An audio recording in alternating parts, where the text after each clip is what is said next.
విజయవాడలో చారిత్రాత్మకంగా నెలకొల్పిన అంబేద్కర్ మహాశిల్పంపై పలువురు దుండగులు దాడి చేయడాన్ని నవయానం బహుజన సంక్షేమ సంఘ ప్రధాన కార్యదర్శి కొత్తపల్లె వెంకటరమణ తీవ్రంగా ఖండించారు.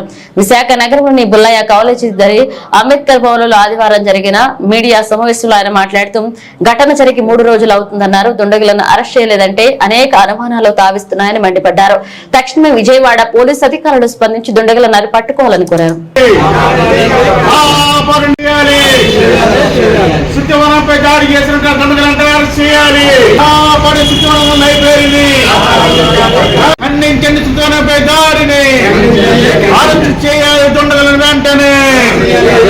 అప్పారావు, నేను నవయాన బహుజన సంక్షేమ సంఘం జాయింట్ సెక్రటరీని. ఈరోజు ఇక్కడ ప్రెస్ మీట్ ఏర్పాటు చేయడానికి ప్రధానమైన కారణం ఏంటంటే విజయవాడలో ఉన్నటువంటి సామాజిక మహాశిల్పం అంబేద్కర్ గారి పేరు మీద ఉన్నటువంటి విగ్రహం దగ్గర కొంతమంది దుండగులు కావాలని చెప్పేసి దాడి చేయడం జరిగింది. ఉద్దేశపూర్వకంగానే ప్రీ ప్లాన్తోనే అక్కడ లైట్లు ఆర్పి సెక్యూరిటీని బయటకు పంపించి దాని మీద దౌర్జన్యం చేయడం జరిగింది. ముందుకి వాళ్ళ ప్లాన్ ఏంటన్నది మనకి దీన్ని బట్టి క్లియర్గా అర్థమవుతుంది. కాబట్టి ఈ విషయంలో ప్రభుత్వం వెంటనే స్పందించి ఇమీడియట్గా ఎంతో గొప్పగా నిర్మించినటువంటి భారతదేశంలోనే మంచి పేరు తెచ్చుకొని ఎంతో పేరునికినటువంటి మ్యూజియంగా తయారు చేసినటువంటి ఆ స్మృతివనాన్ని ప్రభుత్వమే తక్షణమే దానికి సెక్యూరిటీ ఏర్పాటు చేయాలి.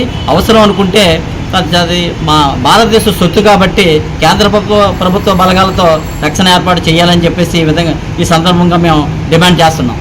నవయాన బహుజన సంక్షేమ సంఘం ప్రధాన కార్యదర్శి. ఈ రాష్ట్రం ఎటుపోతుందో అర్థం కావట్లేదు. రాజకీయంగా మీకు ఏమైనా సమస్యలు గొడవలంటూ తీసుకోండి, దాన్ని మేము కాదంటారు. మీ కక్షాలు కావేశాలు తీర్చుకోండి. కానీ మీ తలకి పర్సనల్ ఉద్దేశాలు కూడా అంబేద్కర్ శృతివనం పేరు పెట్టడం అనేది అది తప్పు. అది పౌర సమాజం క్షమించదు అని నేటి ప్రభుత్వం తెలుసుకోవాలి. ఒక రాత్రి రాజకీయ రౌడీలు ఆ రౌడీలు లోపల ప్రవేశించి అక్కడ గత సీఎం తాలూకా శిలాఫలకాన్ని ఎరగొట్టారు. అంటే లోపలికి వెళ్ళి రేపు పొద్దున్న లైబ్రరీని ఎరగొట్టరా, రేపు అంబేద్కర్ విగ్రహం మీదకి వెళ్ళి జరగొట్టరా? మరి అక్కడ సెక్యూరిటీ ఏమైంది? అక్కడ పోలీస్ సిబ్బంది ఏమైంది? అక్కడ ఎందుకు కరెంటు పోయింది ఆ టైంలో? అంటే ఇది ప్రభుత్వానికి, అక్కడ ఉన్నటువంటి ఇంటెలిజెన్స్కి, అక్కడ ఉన్న పోలీస్ వ్యవస్థకి తెలియదా? అంటే ఇది కావాలని వెనకాల కొంతమంది సూత్రధారులు ఈ పాత్రధారితో చేయించారని మేము నమ్ముతున్నాం. ఏమండి, మీరు గతంలో ఉన్నప్పుడు ముఖ్యమంత్రిగా ఉన్నప్పుడు నారా చంద్రబాబు నాయుడు గారు మీరు చాలా శిలాఫలకాలు ఓపెనింగ్ చేశారు.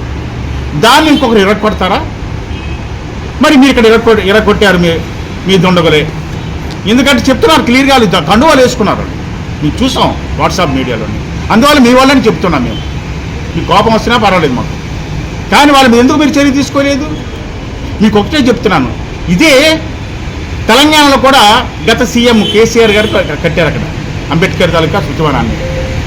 ఇప్పుడున్నటువంటి మీ ఫ్రెండు ఎరక్కొట్టేసి ముఖ్యమంత్రిగా ఉన్నారు కదా రేవంత్ రెడ్డి గారు, అది ఎరక్కొట్టారా? లేదు కదా. అది ప్రజాస్వామ్యబద్ధమైనది, సమానత్వానికి సంకేతమని ప్రపంచాన్ని చెప్తూ ఉంటే ఇలాంటి దాడులు ఆంధ్రప్రదేశ్ జరగడం ఏంటండి? మాకు ఈ కుల రాజకీయాలతో మా సంబంధం లేదు. ఇప్పటికే దళితుల్ని గత పార్టీలు మీరు అణచివేశారు. రేపు మా భవిష్యత్తు ఎలాగుంటారో తెలియని పరిస్థితుల్లో ఈరోజు కొట్టుమిట్ట ఆడుతున్నాం. ఇలాంటి సందర్భాల్లో ఇంకో ఆలోచన లేకుండా ఈ డిస్టర్బ్ చేశారు. కాబట్టి ఇప్పుడు మేము ఒకటే చెప్తున్నాం, సామాజిక పరమైనటువంటి డిప్యూటీ సీఎం గారు పవన్ కళ్యాణ్ గారు కూడా స్పందించాలి. కారణం ఏంటి? ఆయన చాలా పుస్తకాలు చదివారు. భారతదేశంలో ఉన్నటువంటి మహనీయుల కోసం చదివారు, ఇతర దేశాల కోసం చదివారు, కమ్యూనిజం కోసం చదివారు, అన్ని దేశాలు చదివేశారు. మరి ఆయన ఎందుకు స్పందించలేదు? స్పందించాలి కదా. ఈరోజు ఆయన డిప్యూటీ సీఎం అంటే కారణం ఏంటి?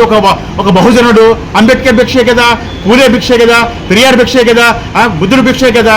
అదేవిధంగా ఈ జాతి మహిళ మా చెల్లి హోమ్ మినిస్టర్గా ఉన్నారు, మరి ఆవిడేందుకు స్పందించలేదండి?